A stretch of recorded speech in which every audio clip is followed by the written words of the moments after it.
mulai dari yang pertama, di Bapak dan Ibu, ini menarik sebenarnya terkait tentang program rencana tenaga kerja mikro yang memang ini menjadi program rutin di Kementerian Ketenagakerjaan. Dan Bapak dan Ibu ini terus terang kalau saya dengar baru sekarang ya kita diminta untuk mengelaborasi secara detail terkait dengan program ini. Ya. Lanjut. Jadi RTK Rencana Tenaga Kerja Mikro ini memang salah satu yang kita minta kepada perusahaan agar mereka bisa menyiapkan perencanaan tenaga kerjanya ke depan. Jadi mikro ini adalah untuk skala perusahaan. Landasan hukumnya ada Undang-Undang Nomor 13 Tahun 2003. Kemudian ada juga Permenaker Trans Tahun 2010 tentang perencanaan tenaga kerja mikro.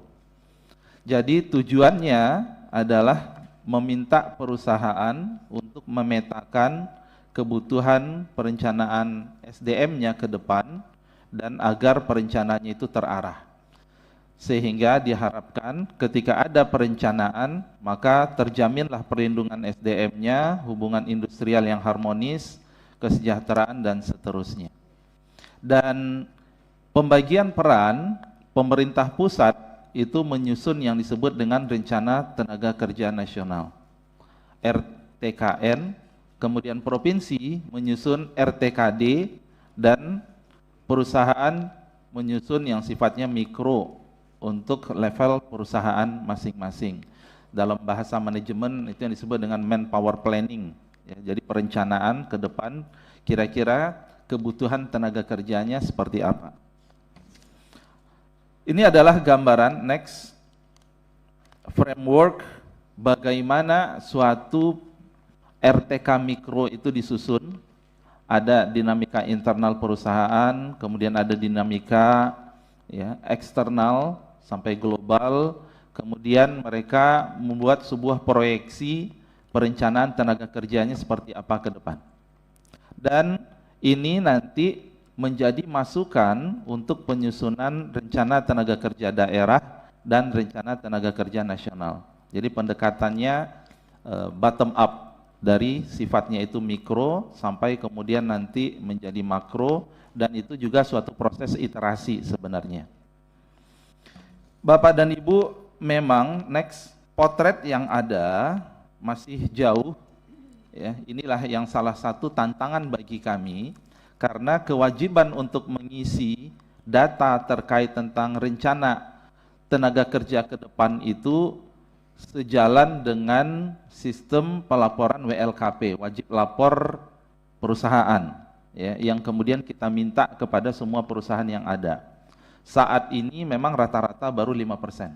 Nah, inilah menjadi tantangan bagi kami, bagaimana kita terus melakukan kampanye kepada perusahaan bahwa mereka punya kewajiban untuk ya, memberikan laporan data-data terkait tentang perusahaannya. Ini adalah gambaran ya, yang paling tinggi memang Jakarta, kemudian yang paling rendah adalah di daerah semakin timur. Tapi ini juga terkait dengan realitas perusahaannya itu sendiri. Ya, kalau perusahaannya itu kemudian perusahaan kecil menengah, tentu kemudian seperti ini belum menjadi sebuah culture bagi mereka untuk melaporkan kepada pemerintah. Lanjut. Terkait dengan kegiatan ini sendiri, yang tahun lalu kita lakukan, kita memang punya kegiatan yang sifatnya offline. Dan menurut kami ini menarik sebenarnya, apalagi kalau dimungkinkan adanya kerjasama dengan mitra saat pelaksanaan offline. Ya, tahun lalu kita membuat 2 training of trainers, jadi kegiatan pelatihan yang dilakukan oleh Kemnaker dengan pesertanya itu adalah para disnaker provinsi untuk memberikan bimbingan terkait dengan bagaimana melakukan perencanaan untuk penyusunan RTK mikro. Dan tahun lalu dilaksanakan 2 kali di wilayah tengah dan timur dan wilayah barat. Kemudian Disnaker Provinsi yang kemudian melakukan training of trainers juga kepada Disnaker Kota Kabupaten, dan kemudian nanti mereka melakukan sosialisasi dan pelatihan kepada perusahaan. Next. Namun tahun ini Bapak dan Ibu pimpinan dan anggota Komisi 9, kami karena keterbatasan anggaran kita memang hanya bisa melakukannya secara online, ya. Jadi tahun lalu kita bisa lakukan offline, tapi tahun ini online. Kita sudah laksanakan di tanggal 5 Maret, kemudian 15, 17 April, 22 April, dan kita masih ada kegiatan. Jadi terkait dengan agenda yang pertama, RTK Mikro ini memang menjadi salah satu program yang dilakukan oleh Kementerian Ketenagakerjaan. Secara berjenjang kita ingin memberikan pelatihan kepada perusahaan bagaimana cara membuat suatu perencanaan tenaga kerja ke depan. Dan alhamdulillah selama ini berjalan dengan baik, dan dokumen inilah yang kemudian kami gunakan untuk perancangan rencana tenaga kerja daerah, rencana tenaga kerja nasional. Baik, ini yang pertama terkait dengan agenda yang pertama. Saya mohon izin untuk masuk kepada agenda yang kedua, implementasi skema School to Work Transition. Ini yang diminta oleh Sekretariat DPR kepada kami, Komisi 9, untuk kami memaparkan terkait dengan program ini. Bapak dan Ibu, yang pertama yang ingin kami sampaikan, memang kolaborasi dengan kementerian dan lembaga lain ini menjadi kunci bagi Kementerian Ketenagakerjaan, karena kita melihat pembenahan atau perbaikan ketenagakerjaan itu tidak hanya bisa dilihat dari sisi hilir saja, tapi harus kita proaktif kepada sisi hulu. Jadi beberapa hal terkait dengan penciptaan lapangan kerja, kepastian penciptaan lapangan kerja, terkait dengan integrasi bagaimana apa yang dilakukan oleh Kementerian Ketenagakerjaan dengan kementerian lain, kemudian pelatihan bersama, itu hanya bisa kita lakukan kalau adanya kolaborasi dengan KL yang lain. Dan alhamdulillah saya juga ingin mengucapkan terima kasih kepada support dari pimpinan Komisi 9 dan anggota Komisi 9. Selama 6 bulan kami diamanahkan, kita proaktif untuk mendatangi kementerian-kementerian lain, membuat MOU, mencari peluang untuk kami melakukan kerjasama.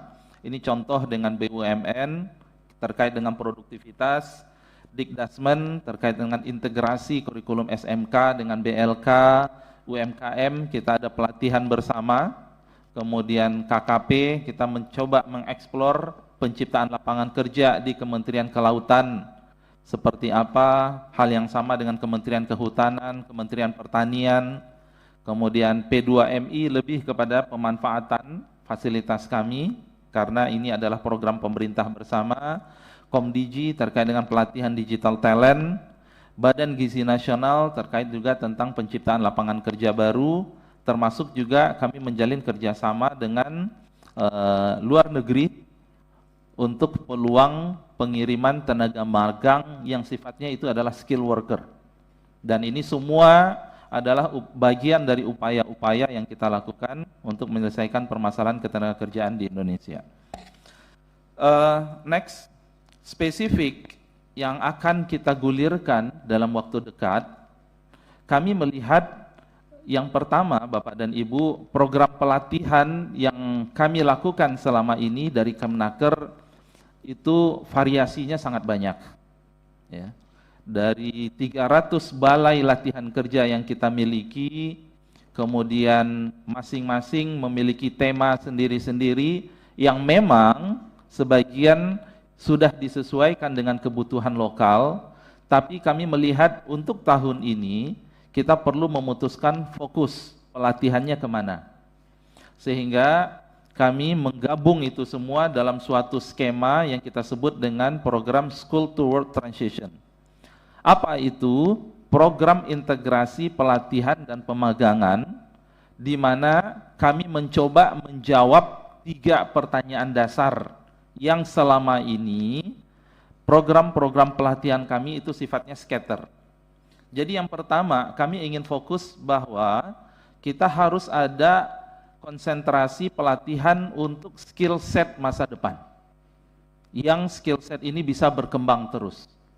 Yang kedua, kita perlu mengintegrasikan juga dengan pelatihan soft skill bahasa asing wirausaha. Jadi selama ini pelatihan itu dibuat terpisah, modul yang terpisah. Dan kita juga ingin bahwa pelatihan kita itu mengatasi mislink, mismatch dengan kebutuhan industri. Sehingga, dan yang kemudian juga harus dilaksanakan secara masif. Jadi ini 4 hal checkpoint yang menurut kami penting untuk kami bisa jawab terkait dengan apa yang akan menjadi fokus pelatihan kita untuk tahun ini. Ini adalah gambaran balai-balai besar yang kami miliki. Next. Sehingga dari rumusan itu dan melihat beberapa potret, ya sebelum saya sampai kepada ini adalah potret Bapak dan Ibu menjawab. Jadi pelatihan kita itu harus menjawab realitas saat ini. Yang pertama adalah tingkat pengangguran tertinggi pada usia 19-24 tahun. Realitas kedua, lulusan SMK memiliki proporsi pengangguran terbesar dibandingkan lulusan yang lain, proporsi. Dan yang ketiga, mismatch itu juga ternyata dilihat jurusan yang ada saat ini itu juga kalau kita lihat kenapa mismatch-nya cukup besar, berarti ada sesuatu yang belum pas dengan kurikulumnya. Menjawab itu semua, maka next, ini rumusan kami, jadi kita sedang tuntaskan suatu paket program pelatihan School to Work Transition dengan 4 tema ini. Fokus bukan berarti yang lainnya tidak, gitu ya. Tapi adalah fokus dalam artian kita ingin tema-tema ini menjadi unggulan pelatihan kami tahun ini. Dan kami membutuhkan kerjasama juga dengan lintas kementerian, Kementerian Pertanian, Kementerian Komdigi, dan seterusnya, Perhutanan, Kementerian Kehutanan untuk bisa mengeksekusi ini. Jadi tema yang pertama itu adalah Smart Operation, itu pelatihan otomatisasi operasional perusahaan untuk peningkatan produktivitas. Smart Creative IT Skill, jadi pelatihan keterampilan kreatif berbasis teknologi IT, situ ada content creator, pengembangan web, ada basic AI dan seterusnya.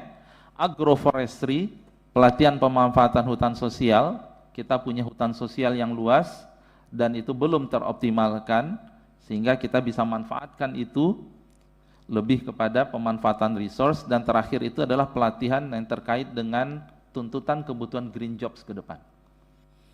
Kalau smart operation tadi ada smart farming, ya, smart office dan seterusnya. Rancangan program nasional ini, inilah yang kita sebut dengan apprenticeship, ya, magang dalam konteksnya vokasi. Nanti akan ada skema online, kemudian ada offline di BLK, kemudian selama 3 bulan itu di industri. Dan kami berharap industri itu bersedia menerima karena mereka datang dengan project based learning. Jadi ada skill yang mereka bawa dan industri tinggal menyiapkan case-case mana yang kemudian mereka bisa bantu untuk diotomasikan, untuk kemudian disederhanakan, kemudian untuk diefisiensikan, dan seterusnya. Sehingga sesudah itu baru kami berikan sertifikasi, atau mereka juga bisa membuat wirausaha sendiri. Jadi contoh Bapak dan Ibu, misalnya kalau ada building di sini, ini masih manual, ya, kita bisa latih di balai-balai kita agar mereka bisa merancang sebuah sistem otomatisasi. Ketika tidak ada orang di gedung ini, maka kemudian lampunya otomatis mati. Kemudian AC-nya bisa otomatis mati. Berapa jumlah orang itu bisa disesuaikan. Smart farming juga sama. Ya. Ini yang kemudian kita berharap skill set yang bisa menjawab kebutuhan ke depan, dan ini bisa tetap akan dimanfaatkan dan akan terus berkembang ke depan. Next. Dan inilah gambaran kita akan manfaatkan juga dukungan ekosistem digital yang kita sudah miliki saat ini. Ada skill hub, ada Certi-Hub untuk sertifikasi, ada Career Hub, dan ada Biz Hub. Dan semua ini terintegrasi menjadi suatu ekosistem yang kami miliki menunjang program School to Work Transition yang akan kita gulirkan. Lanjut. Next. Ya, next. Sekarang kami masuk kepada bagian yang ketiga, Bapak dan Ibu, evaluasi permasalahan pemutusan hubungan kerja PHK sektor industri padat karya pemerintah atau swasta. Bapak dan Ibu yang kami hormati, Bapak Ibu pimpinan Komisi 9, anggota Komisi 9, ini adalah data PHK nasional. Memang kalau kita lihat potretnya 2020 itu COVID ya, terjadi peak sebesar 386.000 sekian, 2024 naik 2023 ya. Kemudian saat ini sudah terdata itu adalah sekitar 24.000. Jadi sudah sepertiga ya, sepertiga lebih dari, belum lebih ya, sepertiga dari tahun 2024 ya. Jadi kalau ada yang bertanya PHK year to year gabungannya itu saat ini dibandingkan tahun lalu memang meningkat ya, ini potretnya. Dan 3 provinsi terbanyak PHK, Jawa Tengah, Jakarta, Riau, dan 3 sektor terbanyak itu adalah industri pengolahan, perdagangan besar dan eceran, dan aktivitas jasa lainnya. Tentu kita harus coba bedah next, apa sih penyebab PHK? Ini adalah hasil data dari kami dan ada contoh perusahaan. Ternyata kalau kita lihat memang dari ada 25 penyebab PHK yang mungkin 7 inilah yang dominan. Pertama karena memang perusahaannya rugi atau tutup karena pasar dalam negeri, luar negeri yang menurun. Relokasi, pindah ya, mencari upah yang lebih murah. Kemudian ada kasus perselisihan hubungan industrial, tapi ini biasanya tidak massal dari satu perusahaan. Kemudian tindakan balasan pengusaha akibat mogok kerja, jadi ini hubungan industrial juga. Ada untuk efisiensi, perusahaannya tetap survive, tapi dia kemudian mengurangi jumlah orang. Kemudian ada yang ya melakukan transformasi, perubahan bisnis dan seterusnya. Kemudian yang terakhir itu adalah pilot, karena beban terkait dengan kewajiban kepada kreditur dan seterusnya. Jadi penyebab PHK juga beragam, sehingga ketika kita ditanya mitigasinya seperti apa, tentu kita juga harus melihat case by case-nya seperti apa. Lanjut. Next. Ya, ini adalah gambaran sektor industri yang mengalami tekanan dan potensial tumbuh. Ini beberapa peta yang ada, dan ini kami terus pertajam sesuai dengan permintaan dari Komisi 9 juga kalau tidak salah. Terakhir kita diminta memiliki peta risiko industri yang kemudian PHK-nya tinggi. Ini adalah potret sebagian yang kita miliki. Next. Kemudian kami juga ingin sampaikan khusus terkait dengan TPT ya, industri tekstil dan produk tekstil. Bapak dan Ibu yang kami hormati, sebenarnya kalau kita lihat PHK itu benar ada, dan juga PHK itu kemudian relatif lebih tinggi dari tahun lalu, tapi potret real juga menunjukkan bahwa investasi baru itu juga ada. Ini data dari Kementerian Perindustrian. Kalau kita lihat terkait dengan survei dari Sakernas juga, jumlah tenaga kerja sektor industri pakaian jadi malah terjadi peningkatan ya, Agustus 2024 dibandingkan dengan Agustus 2023. Tapi ini memang potret 6 bulan yang lalu ya. Kemudian jumlah tenaga kerja pada sektor industri tekstil itu relatif lebih stabil. Jadi ini adalah gambaran yang lebih real bagaimana ada PHK dan kemudian ada pertumbuhan industri juga. Kalau kita lihat yang di kiri, investasi PMA, investasi PMDN dan seterusnya, memang ada peningkatan dan ada penurunan, menunjukkan sebuah dinamika, sehingga yang memang yang ditunggu dari pemerintah adalah antisipasi dan mitigasinya seperti apa. Next.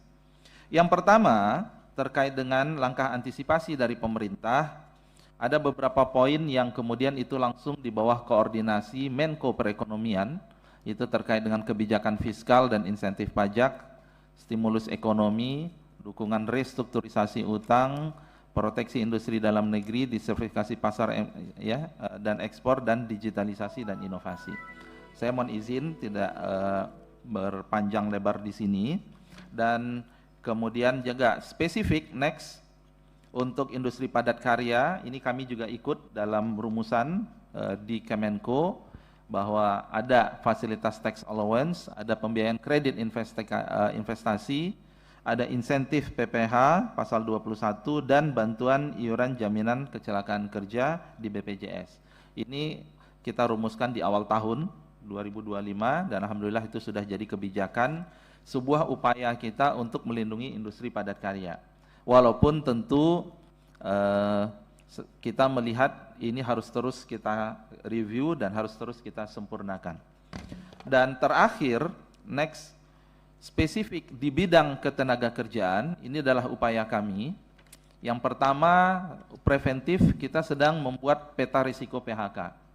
Dan kita mulai sesuai dengan arahan dari Komisi 9 waktu rapat kami terakhir, kita mulai dari sektor industri, dan nanti kita akan mengerucut kepada entitasnya itu adalah perusahaan. Dan kita akan libatkan dinas-dinas ya untuk keluar dengan early warning system sektor atau perusahaan yang kemungkinan besar PHK. Dan saya ingin laporkan juga good news, perkembangan dalam 1 bulan terakhir, teman-teman dari Kementerian Keuangan juga siap mensupport data terkait dengan pajak ya PPh 21, sehingga dari situ kita juga bisa melakukan estimasi apakah sudah terjadi pengurangan jumlah tenaga kerja atau belum, trennya seperti apa dari suatu perusahaan, sehingga kita bisa lakukan itu untuk mitigasi, melihat kemungkinan terburuk selanjutnya seperti apa. Itulah yang nomor 2, sinkronisasi data bulanan. Jadi ini adalah inisiatif baru dan kami mohon dukungan dan support dari Komisi 9. Dalam tim itu ada Kementerian Ketenagakerjaan, Kementerian Keuangan, BPS, dan Bank Indonesia. Kita ingin ada data bulanan terkait dengan ketenagakerjaan. Jadi data bulanan itu tidak hanya inflasi atau indikator-indikator makro, tapi kita juga ingin ada indikator-indikator tenaga kerjaan. Berapa jumlah tenaga kerja per bulan meningkatnya atau berkurangnya, basis datanya itu adalah integrasi tadi dari lintas KL. Kemudian penguatan koordinasi dengan dinas, ya ini kita sedang rencanakan untuk melakukan rakor pada bulan ini. Kemudian peningkatan kualitas mediator hubungan industrial, kemudian penguatan tugas dan fungsi pengawas ketenagakerjaan. Ini upaya preventif yang sedang kami lakukan, termasuk juga yang sudah kita siapkan di awal tahun, itu adalah alhamdulillah PP nomor 6 tahun 2025. Bagaimana dengan PP nomor 6 ini menyempurnakan benefit manfaat dari JKP yang awalnya itu hanya 45% dari upah 3 bulan pertama ketika seseorang itu di PHK, sekarang 60% dari upah selama 6 bulan. Jadi kalau seseorang itu dia ya anggota BPJS Naker, dia di PHK selama 6 bulan, mereka mendapatkan uang tunai 60% selama 6 bulan. Dan ya, manfaat pelatihan kerja yang awalnya itu hanya sebesar 1 juta kemudian menjadi 2,4 juta. Dan balai-balai latihan kerja kami itu terbuka sekarang ya. Jadi mereka ingin upskilling, reskilling terkait dengan apa, menu-menunya ada dan kita akan salurkan mereka untuk mendapatkan pelatihan. Ya, apakah itu offline ataupun online tentu bisa. Kemudian kami terus berusaha untuk memperbaiki informasi terkait tentang lowongan pekerjaan. Kalau secara online kami memiliki Siap Kerja dan secara offline kita memiliki Job Fair yang juga kita bekerja sama dengan dinas, dan terakhir layanan kewirausahaan. Itu adalah gambaran Bapak dan Ibu upaya, dan sekarang mungkin Bapak dan Ibu juga sudah mendengar di bawah koordinasi Menko Perekonomian dan Mensesnek sedang disiapkan terkait dengan Satgas PHK. Dan kita berharap Satgas PHK ini lebih luas juga, tidak hanya bicara PHK tapi juga sampai menarik ke hulu, itu adalah terkait dengan penciptaan lapangan kerja.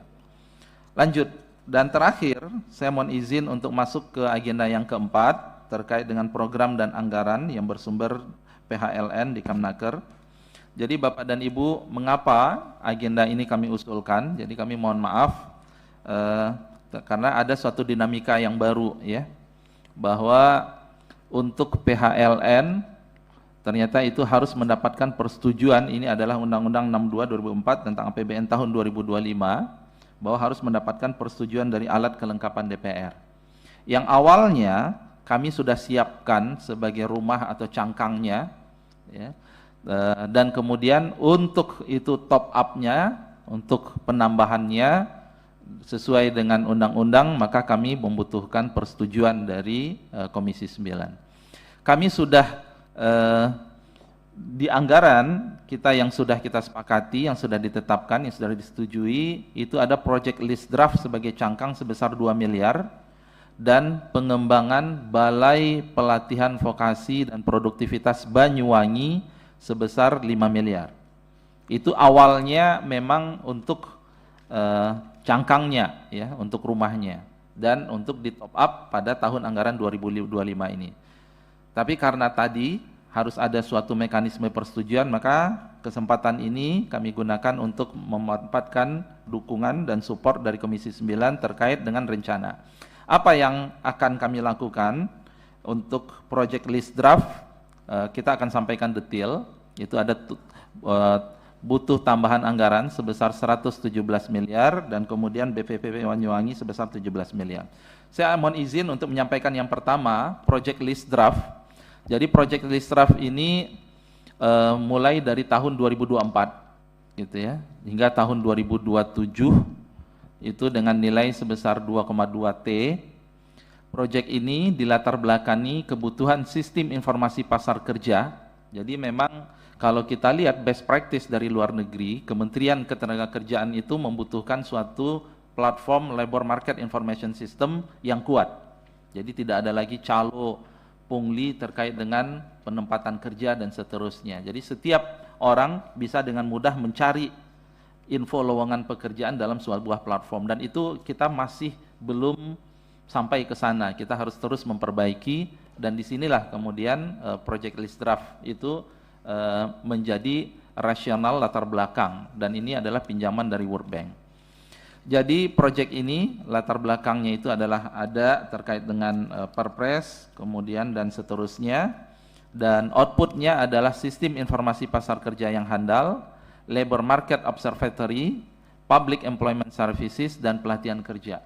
Jadi ini termasuk juga untuk renovasi beberapa balai latihan kerja yang ada di Kemnaker. Next, komponen A, pengembangan sistem informasi pasar kerja yang handal, ini outputnya. Komponen B, pemanfaatan informasi pasar kerja. Komponen C, penguatan kapasitas kelembagaan.